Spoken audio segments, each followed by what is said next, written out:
மத்திய உணவு பதப்படுத்தல் துறை இணையமைச்சர் சாத்வி நிரஞ்சன் ஜோதி பார்ப்பதற்கு உமாபாரதி மாதிரி இருப்பார். காவி உடையெல்லாம் அணிந்திருப்பார். பெரிய பெரிய பொட்டு, பெரிய பெரிய மாலைகள்லாம் அணிந்திருப்பார். சாத்வி என்று சாது என்பதற்கான பெண்பாலாக சாத்வி என்று அழைக்கப்படுகிறது. சாத்வி நிரஞ்சன் ஜோதி என்ற மத்திய இணையமைச்சர் டெல்லியில சட்டசபை தேர்தலுக்கான பிரச்சாரத்தை பயன்படுத்தும் சொல்றார். ராமருடைய வழித்தோன்றலுக்கான ஆட்சி உங்களுக்கு வேண்டுமா அல்லது முறைகேடாக பிறந்தவர்களுடைய வழித்தோன்றலுக்கான ஆட்சி வேண்டுமா? இது ராம் ஜோதா ஹராம் ஜோதா என்று ஒரு ஹிந்தியில ஒரு வார்த்தையை பயன்படுத்தி ரைமிங்கா இருக்கும் சொல்லி டைமிங்ல ஒரு வார்த்தை பயன்படுத்துறாங்க. இது எவ்வளவு பெரிய மத்திய இணையமைச்சராக இருக்கக்கூடியவர் ஒரு மூன்றாம் தர பேச்சாளர் போல பேசலாமா என்று எதிர்க்கட்சிகள் கடுமையான விமர்சனத்தை வைக்க, பிரதமர் நரேந்திர மோடியும் கூட ஒரு கண்டனத்தை மாற்று கருத்தை மறைமுகமாக பதிவு செய்ய, இன்று பிரச்சார மேடையில் பொதுக்கூட்ட மேடையில் சொல்லப்பட்டிருந்தாலும் கூட பாராளுமன்றத்திலேயே இதுக்கு பொது மன்னிப்பு கேட்டிருக்காரு. நான் இந்த வார்த்தையை பயன்படுத்துறதுக்காக மன்னிப்பு கேட்டுக்கிறேன் சொல்றாங்க. மன்னிப்பு கொடுத்து முடிச்சாச்சு, முடிஞ்சு வச்ச விஷயம். மன்னிப்பு போதாது, ராஜினாமா வேண்டும் என்று எதிர்க்கட்சிகள் காங்கிரஸ் உள்ளிட்ட கட்சிகள் கேட்க, காங்கிரஸ் மட்டும் இதுபோன்ற விமர்சனங்களுக்கு விதிவிலக்கா என்று கேள்வி எழுகிறது. நரேந்திர மோடி வேண்டுமானால் என்னுடைய வீட்டில் என்னுடைய அலுவலகத்தில் டீ விற்பதற்காக வரலாம் என்று சொல்லலாம். நரேந்திர மோடியை மரண வியாபாரி மௌத்க சுதாகர் என்று சொல்லலாம். இது போல இன்னும் கடுமையான மரண இதே நரேந்திர மோடியை தேள் என்றும் பாம்பு என்றும் நட்டுவாக்காளி என்றும் இதே மணிசேகர் ஐயர் விமர்சிக்க அவரை அழைத்து பாராட்டு கூட்டம் நடத்தியது காங்கிரஸ் கட்சி, அதனுடைய துணைத் தலைவர் திரு ராகுல் காந்தி. இந்த தரமற்ற விமர்சனங்களுக்கு மன்னிப்பு மட்டுமே போதுமா என்ற தலைப்பில் தான் இந்த ஆயுதத்தில் நீட் விவாதிக்கிறோம். நீட்சியின் இந்த நிகழ்ச்சி நம்முடைய இந்த பகுதியில் திரு அமெரிக்க நாராயணன், காங்கிரஸ் கட்சியுடைய செய்தி தொடர்பாளர் திரு அமெரிக்க நாராயணன் அவர்கள் மணிந்திருக்கார். அதேபோல பாஜகவுடைய மாநில பொருளாளர் திரு எஸ்.ஆர். சேகர் அவர்கள் நம்முடைய இருக்கார். உங்கள் இருவரும் இந்த நிகழ்ச்சிக்கு வரவிருக்கிறேன். பாஜகவை சேர்ந்தவர் அப்படிங்கிற அடிப்படையில் திரு சேகர் இந்த விஷயத்தை ஆரம்பிக்க விரும்புகிறேன். மத்திய இணையமைச்சராக இருக்கிறவங்க இன்னைக்கு மன்னிப்பு கேட்டிருக்கிறாங்க அப்படிங்கிறதுல இருந்தே அவங்க பேசிய விஷயம் தப்பு அப்படிங்கிறது உங்களுக்கு தெரியும். மத்திய அரசுடைய பொறுப்புல இருக்கிறவங்க இப்படி வாய்க்கு வந்ததெல்லாம் பேசுவாங்க, பேசி முடிச்ச பிறகு மன்னிப்பு கேட்டுவாங்க அப்படின்னா இவர்களை நம்பி அரசை நம்ம ஒப்படைக்க முடியுமா? இல்ல, இது ஒரு வாதம். இது ஒரு டைப் வாதம். இப்படியும் பேசலாம். அதாவது ஒரு தடவை ஒரு மந்திரி சொல்லிவிட்டார், அப்படி சொன்ன மந்திரியை நம்பலாமா, அவர் ஆட்சியில் இருக்கலாமா, அவர்களை எப்படி இங்க வச்சுக்கலாம் அப்படின்னு சொல்லலாம். அதே சமயத்தில் இதே மாதிரியான ஒரு மந்திரி ஒரு தவறான விஷயத்தை பேசிவிட்டார், ஆகவே இதுவரை கடந்த 10 ஆண்டுகளிலே இல்லாத வரை பாராளுமன்றத்திலே பொதுவாக எல்லாருக்கும் முன்னால மன்னிப்பு கேட்டிருக்கிறார். பிரதமரும் கேட்டிருக்கிறார், அருண்ஜேட்லி கேட்டிருக்கிறார். ஆகவே இதை இந்த மிகப்பெரிய விஷயமாக இந்த அரசு எடுத்து புண்பட்டவர்களுக்கெல்லாம் ஆறுதல் சொல்வதற்காக மன்னிப்பு கேட்டு ஒரு பெருந்தன்மையை காண்பித்திருக்கிறார். ஒரு புதிய கலாச்சாரத்தை உருவாக்கி இருக்கிறார். அந்த தவறு செய்த மந்திரி, தவறாக பேசிய மந்திரி காப்பாற்றுவதற்கு முயற்சி செய்யவில்லை என்றும் எடுத்துக்கொள்ளலாம். நீங்க எப்படி எடுத்துக்கீங்க அப்படிங்கிறது எல்லாருக்கும் தெரிஞ்ச விஷயம். நாங்க இல்ல, நீங்க ஆறாதே நாவினால் சுட்ட வடு அப்படின்னா வள்ளுவேன். நீங்க தீயினால் சுட்ட புண் உள்ளாரும், என்னனாலும் பண்ணலாம் ஆறிடும். ஆனா நாவினால் சுட்ட வடு ஆறாது அப்படிங்கறது வள்ளுவன் வாக்கு. நீங்க பேசி முடிச்சுட்டு அதன் பிறகு மன்னிப்பு கேட்ட அப்படின்னா பிரதமர்ல ஜனாதிபதி யாரும் மன்னிப்பு கேட்ட, நான் பேச வேண்டியெல்லாம் பேசிடுறேன், அதுக்கப்புறம் மன்னிப்பு கேட்டேன் போதுமே. இல்ல, அதாவது இந்த பேச்சினுடைய முக்கியமான விஷயம் செய்து முடித்த உடனேயே அந்த மந்திரி பேசி முடித்த உடனேயே பாராளுமன்றத்தில் பிரதமர் மன்னிப்பு கேட்க வைத்திருக்கிறார். சபை முன்னவர் அருண்ஜேட்லி மன்னிப்பு கேட்டிருக்கிறார். 1, அந்த அம்மாவும் மன்னிப்பு கேட்டிருக்கிறார். 2, மூன்றாவதாக இதே மாதிரியான ஒரு பிரசிடென்ட் இந்த பாஸ்ட் நடந்தது இல்லை. இப்ப இம்ரான் மசூத்னு ஒரு கேண்டிடேட், காங்கிரஸ் கேண்டிடேட், நீங்களே நிறைய உதாரணங்கள் சொன்னீங்க, மரண வியாபாரி என்று. இந்த மந்திரி நேற்றுக்கு முதல் தடவை எம்பி ஒரு சாமியாரா இருந்தவங்களை கொண்டாந்து போட்டிருக்கோம். ஒரு மிகப்பெரிய அகில இந்திய கட்சி, ஆளுங்கட்சி, 10 ஆண்டு காலங்கள் ஆண்ட கட்சியினுடைய தலைவி ஒரு மாநில முதல்வரை பார்த்து மரண வியாபாரின்னு சொன்னார். கடைசி வரை அவர் வாபஸ் வாங்கல, மன்னிப்பு கேட்கல. இந்த இம்ரான் மசூத் கேண்டிடேட் ஆனவர் கண்டமாக வெட்டி உப்பு கண்டம் போடுவேன்னு சொன்னவர் மோடிய, அவருக்கு பாராட்டு தெரிவிக்கின்ற வகை அங்க ராகுல் காந்தி போய் நின்று பிரச்சாரம் பண்ணியிருக்கிறார். பேச்சுக்கு இது வெளியான பிறகு கைது செய்யப்பட்டார்கள் உங்களுக்கு தெரியுமா? கைது செய்யப்பட்டதுக்கு பின்னாடி கட்சி மன்னிப்பு கோரவில்லையே. சட்டம் உள்ள வந்துருச்சு, சட்டம் உள்ள வந்துருச்சு, கைது பண்ணியாச்சு. அதாவது சாத்வி நிரஞ்சன் ஜோதி என்ன செய்யலாம்? சாத்வி நிரஞ்சன் ஜோதி சட்ட பிரகாரம் நடவடிக்கை எடுங்க. சட்டப்பிரகாரம், அதாவது நீங்க மத்திய இணையமைச்சர் சட்டத்தை நடவடிக்கை இத பாருங்க. அதாவது உங்களுக்கு ஒரு அளவுகோல், எனக்கு ஒரு அளவுகோல் இல்ல. இப்ப அன்சீத் ரகுமான் ஒருத்தர், அவர் லெப்டிஸ்ட் எம்பி, இது மேற்கு வங்காளத்தை சார்ந்தவர். அவர் டிஎம்சில இந்த பெண் மானபங்கம் படுத்தப்பட்டு அந்த அவங்களுக்கு சில லட்சம் ரூபாய் இழப்பீடு கொடுக்கப்பட்டது. அவர் மம்தா பானர்ஜியை பார்த்து கேட்டாரு, அதே மாதிரி உங்களுக்கு இழப்பீடு கொடுத்து இந்த மாதிரி பண்ணிடலாமான்னு கேட்டாரு. இதெல்லாம் ஓகே. சோ அதே மாதிரி அவங்க பேசுறாங்க. எனக்கு ஓகே இல்லைங்க, உங்களுக்கு ஓகே. அவங்க எல்லாம் பேசுறாங்க, நாங்களும் பேசிட்டு போறோமே. அதாவது ஸ்பிரிட் பிஹைண்ட் அதை பார்க்கணும். இப்ப இந்த அரசனுடைய எண்ணம் என்ன? அவர் தவறு செய்தார், தவறாக பேசினார், மன்னிப்பு கேட்கணும். அது என்பதை பாராளுமன்றம் இதைவிட பெரிதாக ஒரு அரசு மனசாட்சியோடு வெளியில எப்படி சொல்ல முடியும்? இதற்கு முன்னால் இடது கம்யூனிஸ்டும் சரி, காங்கிரசும் சரி, பல்வேறு முறை இதே மாதிரி நடந்ததுக்கு அவர்கள் கண்டும் காணாமல் விடப்பட்டார்கள், ஆதரிக்கப்பட்டார்கள், என்கரேஜ் செய்யப்பட்டார்கள். அதற்கு அந்த மாதிரி இல்லை இந்த அரசு. எனவே நீங்க சாத்வி நிரஞ்சன் ஜோதிட்ட நீங்க நடவடிக்கை எடுத்துட்டீங்க, மன்னிப்பு கேட்டாங்க. திரு வருண் காந்தி அவர்கள் உத்தரப்பிரதேசத்தில் பிரச்சாரத்தின் போது பாஜக அல்லாத கட்சிகள் வாக்களிக்கிறவர்கள் பாகிஸ்தானுக்கு அனுப்போம் சொல்லி சொன்னாரு. வலது கையை வாக்களித்த கையை வெட்டுவோம் சொல்லி சொன்னாரு. அதற்கு நீங்க என்ன செஞ்சீங்க? அவருக்கு எம்பி சீட் கொடுக்காம விட்டீங்களா? இப்ப நான் கேட்கிறேன், பிடிபி ஒரு எம்எல்ஏ நேற்றைக்கு பேசியிருக்கிறார் காஷ்மீர்ல. பேசினார், சொல்றாரு இந்துவை நீங்கள் வெற்றி பெற, பாஜக வெற்றி பெற வைத்தால் இந்துவை காஷ்மீர் சிஎம் ஆக மாற்றுவீர்கள் என்று சொல்வார். அவருடைய பேர் மெஹபூபா முப்தியினுடைய பார்ட்டியை சேர்ந்த பீர் மன்சூர் எம்எல்ஏ பேசியிருக்கிறார். அதை பற்றி காங்கிரஸ் கண்டனம் தெரிவிக்கவில்லை, நேஷனல் கான்பரன்ஸ் கண்டனம் தெரிவிக்கவில்லை. இந்துவை முதலமைச்சர் ஆக்கணும் தப்பான விஷயமா? அதுல விமர்சனம் பாக்குறீங்க? அல்ல, இந்துவை நீங்கள் முதலமைச்சர் ஆக்கி விடுவீர்கள், ஆகவே பிஜேபிக்கு ஓட்டு போடாதீர்கள், இந்துக்களுக்கு வாக்களிக்காதீர்கள் என்று சொல்லி தேர்தல் பிரச்சாரத்தில் ஒரு மிகப்பெரிய விஷயத்தை செய்திருக்கிறார். அதை பற்றி கண்டனம் தெரிவிக்கவில்லை. பாரதிய ஜனதா கட்சி முறைகேடாக பிறந்தவர்களுக்கு வாக்களிக்க போகலாங்கிற கேள்விக்கும் இந்துக்கு வாக்களிக்க போகலாங்கிற கேள்வி ஒன்னா இருந்து, அதாவது இந்தியை ஆங்கிலத்திலே மாற்றி, ஆங்கிலத்தை தமிழிலே மாற்றி, அதற்கு ஒரு விளக்கத்தை சொல்லி நீங்க சொல்லிருக்கீங்க. உங்களுடைய விளக்கத்தையும் தெரியாது, அவங்களுக்கும் தெரியாது, தமிழும் நீங்களே ஒரு ரைமுக்காக சொன்னதாக முதல்ல இருக்கலாம் என்று சொன்னீர்கள். அதெல்லாம் ராம் ஜோதா ஹராம் ஜோதா தான் சொல்றாங்க. நான் அந்த வார்த்தையை, பிரயோகத்தை, மந்திரி சொன்னதை ஆதரிக்கவில்லை, வரவேற்கவில்லை, கண்டனம் தெரிவிக்கிறேன். அவர் மன்னிப்பு கேட்டிருக்கிறார். அதற்கு மேலே நீங்க நடவடிக்கை இந்திய அரசியலிலே காங்கிரஸ் பரிசுத்தமானவர்கள் எல்லாம் படிதாண்டா பத்தினிகளும் அல்ல. நாம இந்த விவாதத்தில் சொன்னது போல திரு சேகர் சொல்றார், நான் கடுமையா கண்டிக்கிறேன் சொன்னார். அவரே குறிப்பிட்டது போல நாமும் சொன்னது போல பிரதமர் கண்டனம் தெரிவிக்கிறார், அருண் ஜேட்லி கண்டனம் தெரிவிக்கிறார். இன்னைக்கு அவர் வருத்தம் தெரிவித்தார். நான் முதல்ல சொன்னது போல திரு நரேந்திர மோடி பற்றி என்னுடைய தேர்தலுக்கு பிறகு என்னுடைய அலுவலகத்தில் டிவிக்கு தான் லாய்க்குன்னு சொல்லிட்டு அவருடைய தொழில் எதுவாக இருந்ததோ அதை விமர்சனம் செய்யறார். மத்தவங்களை பார்த்து, உங்களை பார்த்து டிவிக்கிறோம், என்னை பார்த்து டிவி சொல்ற. அவர் டிவி விட்டுற பையன் சொல்லி சொல்லிட்டு இருந்த போது நீ என்னுடைய ஆபீஸ்ல தேர்தலுக்கு டிவிக்கு தான் லாய்க்குன்னு சொல்றாரு. அது மறுநாள் நடந்த ஒரு கூட்டத்தில் திரு ராகுல் காந்தி அவர்கள் மணிசங்கர் ஐயரை புகழ்ந்து வானலாக புகழ்ந்து பேசுறார். இந்த சம்பவம் பற்றி பேசல, நேற்று பேசிய பேச்சுக்கு இன்று மன்னிப்பு கேட்கக்கூடிய நிலைமையை நம்ம பாஜக பாக்குறோம். காங்கிரஸ்ல நேற்று பேசிய பேச்சுக்கு இன்று பாராட்டு நடத்தக்கூடிய பாக்குறோம். இதுல நீங்க எந்த வகையில் அவங்களை குற்றம் சொல்ல போறீங்க? தெளிவாக சொல்றேன். நீங்க ஏற்கனவே சொன்னீங்க மணிசங்கர் ஐயர் தேழு பாம்புன்னு சொன்னாரு, டிவிக்கிறவன் சொன்னாரு. நான் கக்கூச கழுவிருக்கேன். கக்கூச கழுவுறது பெருமையா நினைக்கிறேன். இதுல டிவிக்கிறவர்னு சொல்றதுக்காக மணிசங்கர் ஐயரை பாராட்டியது தவறானது. இதுல இதுவே நீங்க ஒரு நிமிஷம், டிவிக்கிறது அவ்வளவு தவறு நீங்க சொல்றீங்க, நான் சொல்லல. டிவிக்கலாம் டிவிக்கிறது தவறு நீங்க நினைச்சாதான் டிவிக்கிறது தவறு. பாருங்க, நான் இங்க கக்கூசு கழுவி இருக்காங்க. இந்தியாவுக்கு வந்த பிறகு நான் ஸ்லம்ல நின்று கக்கூசு கழுவி இருக்கேன். இது ஒண்ணு தாழ்வு நினைத்தா உங்களுக்கு டிவிக்கிறது பெருமை. கக்கூச கழுவுறது பெருமை நான் நினைக்கிறேன். நீங்க கக்கூஸ் கழுவுனதுல உங்களுக்கு பெருமையா சொல்றீங்க. நான் திரு நாராயணன், நீங்க கக்கூஸ் கலவை தான் வேண்டியிருக்குன்னு சொன்னா நான் நிச்சயமா பெருமைப்படுவேன். நீங்க பொய் சொல்ல மாட்டீங்க, நான் நம்பிடுறேன். நான் செய்த வேலைகள்லயே இதுவரை தான் பெருமையான வேலை. இதுவரை நீங்க பொய் சொன்னதுலயே நான் நினைச்சுக்கிட்டு இருந்தேன். நீங்க அதுவும் சொல்றீங்க, நான் புரிஞ்சுக்கிறேன். இல்ல, நீங்க வேணா பாருங்க, இத பல இடங்கள்ல நான் பெருமையா சொல்லியிருக்கேன். இதுக்கு இன்னைக்கும் சொல்றேன். இல்லன்னா இது பெருமையா நான் இன்னைக்கு சொல்ல மாட்டேன். என்ன ஸ்வாஷ் பாரத் சொன்னாங்களே, அதுல எனக்கு அதுல கக்கூஸ் கழுவு கூட நான் போறதுக்கு என்ன ரெடி. நீங்க பப்ளிக்கா சொல்றேன். நான் கேக்குறேன், நீங்க டிவி விக்கிறதுக்கு சொன்னீங்க, பேசினா ஏதோ இது உங்களுக்கு தாழ்வு மனப்பான்மை. என்ன நீங்க கக்கூஸ் கழுவறவன்னு நினைச்சா நான் தாழ்வு மனப்பான்மை, உங்களுக்கு தாழ்வு மனப்பான்மை காட்டுகிறது. நீங்க ஏதோ அது தாழ்வான தொழில் நீங்க புரிஞ்சுக்கிறீங்க. தவறான இந்த நாட்டை இது மாற்றப்பட வேண்டிய வார்த்தைகள்ல உங்களுக்கு இணையா இல்லாட்டாலும் ஓரளவா என்னால விளையாட முடியும். அது இல்ல மேட்டர், அது இல்ல மேட்டர், உங்களுக்கே தெரியும். நீங்க மனசாட்சிக்கு விரோதமா நீங்க பேசுறீங்க, பேசிட்டே போட்டுதான் நான் கேட்கிறேன். இது நடைமுறை இல்ல. ஒரு நிமிஷம், இல்ல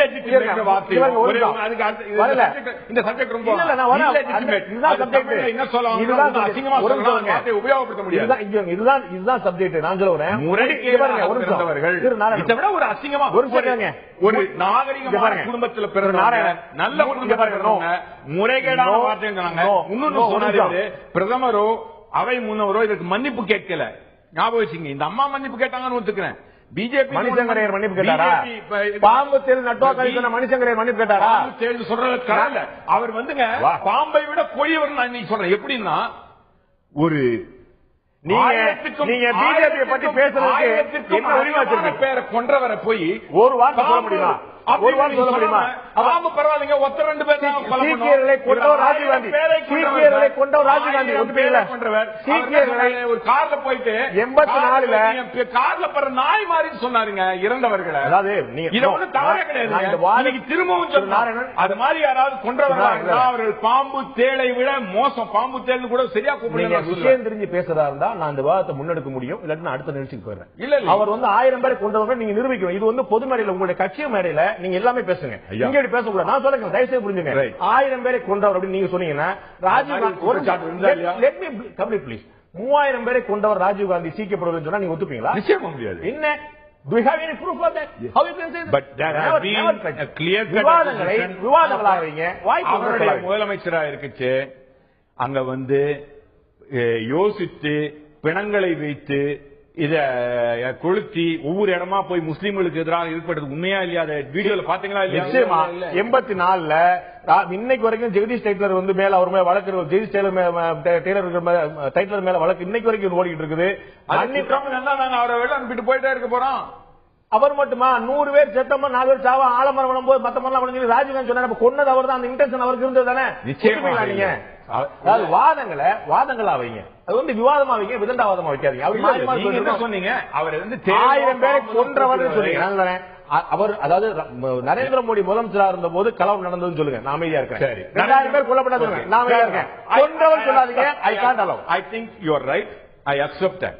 நரேந்திர மோடி முதலமைச்சராக இருந்த போது 1000 பேர் கொல்லப்பட்டார்களா இல்லையா?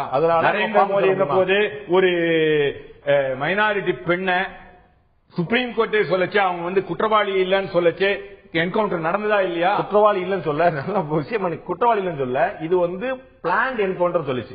அவங்களுடைய இத பத்தி கேள்வி கேட்கல. அவங்க குற்றவாளி இல்லங்க சொல்ல, இது வந்து கோல்ட் பிளடட் மரணம் சொல்லிச்சு. அவருடைய தலைமையில் நடந்து நீங்க இப்படி சொன்னாலும் ஒத்துக்கிட்டீங்களே, கோல்ட் பிளடட் மர்டர் அவருடைய இதுல நடந்தா?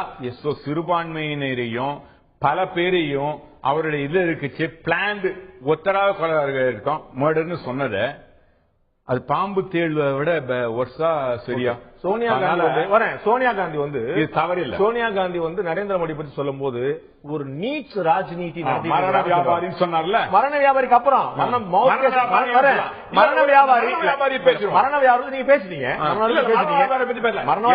மரணத்தை வைத்து அதை வைத்து அரசியல் நடத்தி இந்துக்களையும் முஸ்லீம்களையும் பிரித்து ஓட்டு வாங்கினவர் வேற எப்படி சொல்ல முடியும்? மரண வியாபாரி தான் சொல்ல முடியும். வேற ஏதாவது நல்ல பேர்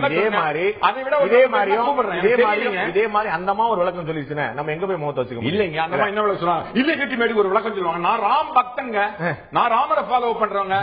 அசிங்க ராமர்னு பேர் சொல்லிட்டு அதே வாயில சொல்றீங்களே, இவங்க எல்லாம் ராமர்கள், இவங்க எல்லாம் ஒரு சாதுவா மக்கள் பாத்துக்கிட்டு இருக்காங்க. சாதுன்றது பேருக்கு அவமானத்தை, இந்துவான எனக்கு ஒரு அவமானத்தை, ராமபக்தனான எனக்கு ஒரு அவமானத்தை கொண்டவங்க எல்லாம் இந்த காவியுடைய போடுற பசுந்தோல் போட்டிய புலியை விட நீங்க சொல்லுங்க அசிங்கமான ஒரு வார்த்தை அந்த அளவுக்கு நான் தரம் தாழ்வு. சோனியா வந்து சொல்றாங்க நீச் ராஜ்நீதியை கடைபிடிக்கிறாரு நரேந்திர மோடி சொல்றாங்க. அது எப்படி எடுத்துக்கிட்டாரு? ஒரு நிமிஷம் வருங்க. நீச்சுக்கும் இதேதான் தரம் கெட்ட அப்படின்னு நீங்க கேளுங்க. நீச்சல் தாழ்ந்த தரங்கெட்ட அப்படின்னா அதுக்கு அர்த்தம் நாம இன்னைக்கு வரைக்கும் தாழ்ந்தன்றது வேற. வட மாநிலங்கள்ல அதை எடுத்துக்கிட்டு எப்படி அரசியல் பண்ணார் பாத்தீங்கன்னா, பிற்படுத்தப்பட்ட கம்யூனிட்டியை சேர்ந்த அரசியல் ஏன் தெரியுமா? வட மாநிலங்கள்ல போய் நீச்சுன்னு ஒரு வார்த்தை சொல்லி பாருங்க. உங்களுக்கு தெரியும் யாரை அழைக்கப்படுகிறது தெரியும் உங்களுக்கு சொல்லிட்டு அதுல ஓட்டு வாங்கினவரை இதே மாதிரி ஜாதியின் பேர்ல மதங்களின் பெயர்ல ஒருவரை ஒருவர் பிரித்து ஓட்டு வாங்கக்கூடியவர் தான் நமது இன்றைய பிரதமர். என்னுடைய பிரதமரும் கூட அந்த அதற்காக அந்த காலகட்டத்தில் எல்லாரும் சேர்த்து வச்சு ஓட்டு வாங்குறீங்க சொல்ல போறீங்களா? நீங்க எல்லாரும் சேர்த்து வச்சு ஓட்டு வாங்க சொல்ல போறீங்களா? இல்ல உண்மைதாங்க, அவர் சொன்னது உண்மை. இதை வச்சு ஜாதி பேர்ல வச்சு ஓட்டு வாங்கினாரு. இன்னைக்கு இதை பத்தி ஜாதி பேர் இன்னைக்கு இதை பத்தி என்ன பேசுறாங்க தெரியுமா? இந்த அம்மாவை பத்தி பாராளுமன்றத்தில் சொல்லப்பட்டது என்ன தெரியுமா? அந்த வார்த்தையை சொல்ல ஜாதி பேரை சொல்லி இந்த அம்மா ஜாதின்றதால சொல்லக்கூடாதுன்னு சொல்லிருக்காங்க. இதெல்லாம் தவறான வாதங்கள். தவறு யார் செய்தாலும் அது உயர்ந்த ஜாதியாக இருக்கட்டும், நடுத்தட்ட ஜாதியாக, உயர்ந்த ஜாதி என்று சொல்லிக் கொள்பவர்களாக, உயர்ந்த ஜாதின்னு கிடையாதுன்னு நான் நினைக்கிறேன். உயர்ந்த ஜாதி என்று சொல்லிக் கொள்பவர்களாக இருக்கட்டும், அடித்தட்டு மக்களை சேர்ந்த இதுவாக இருக்கட்டும், ஜாதி பெயரை சொல்லி அரசியல் பண்ணுகின்றார்கள் பிஜேபி. மதத்தின் பெயரால் அரசியல் பண்றாங்க. இந்த நாட்டை பிளக்கணும்னு செய்யறாங்க. இவர்களுடைய முழு நேர வேலையை தான் சொல்லிட்டு இப்படிதான் பண்ணாங்க. இதுல என்ன பண்ணாங்க? இந்த விவாதத்தை வேற எங்க கொண்டு போறீங்க? விவாதம் வந்து இல்ல, அது பற்றி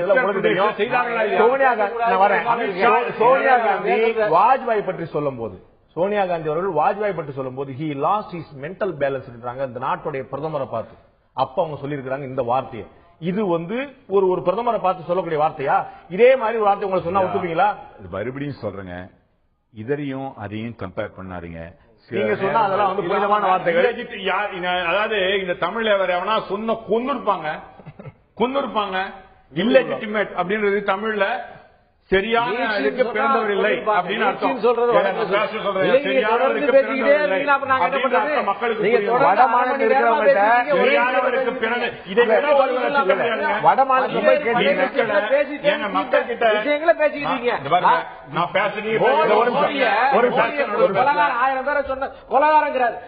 சுப்ரீம் கோர்ட்டுடைய எஸ்ஐடி சுப்ரீம் கோர்ட் இந்த வழக்கில் சம்பந்தப்பட்டவர் அவர் இல்லை. அவர் அது முடிஞ்சு போன தொடர்ந்து அரைத்தமாவே காங்கிரஸ்காரர்கள் தொடர்ந்து அந்த தவறை செய்து அதனால ஏற்பட்ட விளைவு தோத்து போனங்கிற இன்னும் உணரவே இல்லை. இன்னும் அந்த தொடர்ந்து அதை சொல்லிக் கொண்டிருக்கிறார். அதை வந்து நான் ஒன்றும் சொல்ல வேண்டிய அவசியம் இல்லை, பார்த்துக் கொண்டிருந்தார், மக்கள் பார்த்துக் கொண்டிருக்கிறார்கள். ஆகவே இந்த விஷயத்தை பொறுத்த மட்டும் காங்கிரஸ் கட்சிக்கு பாரதிய ஜனதா கட்சி சொல்லுவதற்கு எந்த தார்மீக உரிமையும் கிடையாது. பல்வேறு காலகட்டங்களில் அவருடைய தொண்டர்கள் பல்வேறு தலைவர்களும் தரக்குறைவான வார்த்தைகளை பேசிய பிறகு கட்சி இன்றைக்கு மிக அரசியல் நாகரிகம் வரை அந்த தவறை கண்டித்திருக்கிறது, மன்னிப்பு கேட்டிருக்கிறார்கள். ஆகவே காங்கிரஸ் இதை பற்றி பேசுவதற்கு எனக்கு என்ன சந்தேகம், இந்த இல்லெஜிட்டிமேட் அப்படிங்கிற வார்த்தை உங்களுக்கு அவ்வளவு பிடிச்சிருக்குன்னு தெரியல. திரு அத்வானி கூட முந்தைய காங்கிரஸ் அரசை பார்த்து இது வந்து ஒரு இல்லெஜிட்டிமேட் கவர்மெண்ட் அப்படின்னார். இதே மாதிரி முறைகேடாக பிறந்த ஒரு அரசு அப்படின்னு சொல்லி சொன்னார். அதுக்கு ஒரு கடுமையான விமர்சனம் வந்தது. அதே வார்த்தையை ஹிந்தியில இப்ப இந்த அம்மா சொல்லுது. இது வந்து இது போன்ற விமர்சனங்கள் எவ்வளவு சென்சிட்டிவானது அப்படிங்கறத இனிமே தான் நீங்க தெரிஞ்சுக்கணுமா? இல்ல, அதாவது ஒரு முதல் ஃபர்ஸ்ட் டைம் எம்பி, அரசியலுக்கு பெரிய அனுபவம் இல்லாத ஒரு மடத்தை சேர்ந்த சாமியார் அவருடைய பாணியில இதற்கு எவ்வளவு தூரத்திற்கு விளக்கம் கொடுத்தாலும் காப்பாற்றுவதாகத்தான் இருக்கு. அதை நான் செய்ய தயாராக வேண்டாம். அந்த அம்மா பத்தி விட்டுருவோம். சசி தரூர் பற்றி சொல்லும் போது அவருடைய மனைவியை 50% லைஃப் பார்ட்னர் சொல்றாரு, 50% பங்குதாரர் சொல்றாரு. அதை வந்து அவங்க ஷேர் பிசினஸ் பார்ட்னரா இருக்கிறத வச்சுட்டு அவருடைய உறவையே சந்தேகப்படுத்தும் விதமா சொன்னாரு நரேந்திர மோடி. 50 கோடிக்கான அவருடைய பங்குதாரர் சொல்றாரு. இது வந்து ஒரு முறையான ஒரு சும்மா நான் சொன்னது சாத்வி முதல் முறை எம்பி இல்ல, இந்த நாட்டுடைய பிரதமரா இருக்கிறவர். இப்ப இதே விஷயத்துக்கு சொல்றேன். இது வந்து இப்ப நீங்க பேசக்கூடிய கான்டெக்ஸ்ட் இருக்கு பாருங்க, இதை அப்படியே வார்த்தைகளை எடுத்து அதற்கு அர்த்தம் கொடுத்தா நீங்க சொல்ற வார்த்தை தான் வரும். இதை விட மோசமான அர்த்தத்தை இதற்கு தர முடியும். அந்த பொதுக்கூட்டத்தில் அன்றைக்கு நடந்த சூழ்நிலையில அன்றைக்கு இருந்த சதீஷ் தரூர், அன்றைக்கு இருந்த அவருடைய மனைவியுடைய விவகாரம், இதையெல்லாம் கோர்த்து அதற்கு உங்களுக்கு தேவை என்ன? மனைவி பற்றி கூட பேசுங்க இல்லையா? உங்களுக்கு தேவை உண்மை என்பது உண்மைதான். அன்றைய காலகட்டத்தில் நீங்க எடுத்து பாத்தீங்கன்னா அதுதான் விமர்சனம். 10 ஆண்டுகளுக்கு இன்னைக்கு வந்து திராவிட முன்னேற்ற கழகம், அண்ணா திராவிட முன்னேற்ற கழகம் எக்கச்சக்கமான ஒருத்தர் மிக கேவலமான முறையில் பேசியிருக்கிறார்கள். அதே மாதிரி பேசியிருக்கிறார்கள். அப்படி இல்ல, இன்றைக்கு எடுத்து போட்டதை நியாயப்படுத்தலாம். ஒருத்தருடைய மனைவி பற்றி வந்து இதை விட நியாயப்படுத்தலாம். அன்றைக்கு பேசிய மேடையிலே பேசிய அடுத்த இல்ல நீங்க வேண்டும் என்று சொல்லலாம். உங்களுக்கு பேசுவதற்கு வேறு எதுவும் இல்லை என்பதற்காக இந்த விமர்சனத்தை தூக்கி பிடித்து அதிக அலங்காரங்கள் செய்து பேசலாம் என்றுதான் இதை பேசுவதற்கு வேறு விஷயங்கள் கிடைப்பதில்லை என்பதனாலதான் இது வந்து அலங்காரமா பார்க்கிறது அப்படின்னா அதுதான் காரணமா இருந்தால் பாராளுமன்றத்தில் அவர் மன்னிப்பு கேட்க வேண்டிய அவசியம் என்ன வந்து என்ற கேள்வி எழுகிறது. நிச்சயமாக தரம் கேட்ட அரசியல், தரம் தாழ்ந்த அரசியல் போய்கொண்டே இருக்கிறது, அதிகரித்துக் கொண்டே இருக்கிறது. அரசியலில் தரம் என்பதே இல்லாமல் போகக்கூடிய நிலைமை வருவதற்கு முன்னால் நிச்சயமாக எல்லா அரசியல் கட்சியும் தங்களுடைய பொறுப்பை வந்து மாற்றுப்பாதை கொண்டு வந்தால் மக்களுக்கு இந்த அரசியல் மீது கொஞ்சமாவது அக்கறையும் ஆர்வமும் ஏற்படும். இல்லாவிட்டால் நிச்சயமாக அரசியல்வாதிகள் என்ற வார்த்தையை கூட ஒரு கெட்ட வார்த்தையாக மாறக்கூடிய அபாயம் இருக்கிறது. இந்த நிகழ்ச்சியில் கலந்து கொண்டு கருத்து விருந்தினர்கள் 2 பேருக்கும் நன்றி. பார்த்த உங்களுக்கும் நன்றி நண்பர்களே. மீண்டும் இன்னொரு நிகழ்ச்சியில் சந்திப்போம். அதுவரை நன்றி.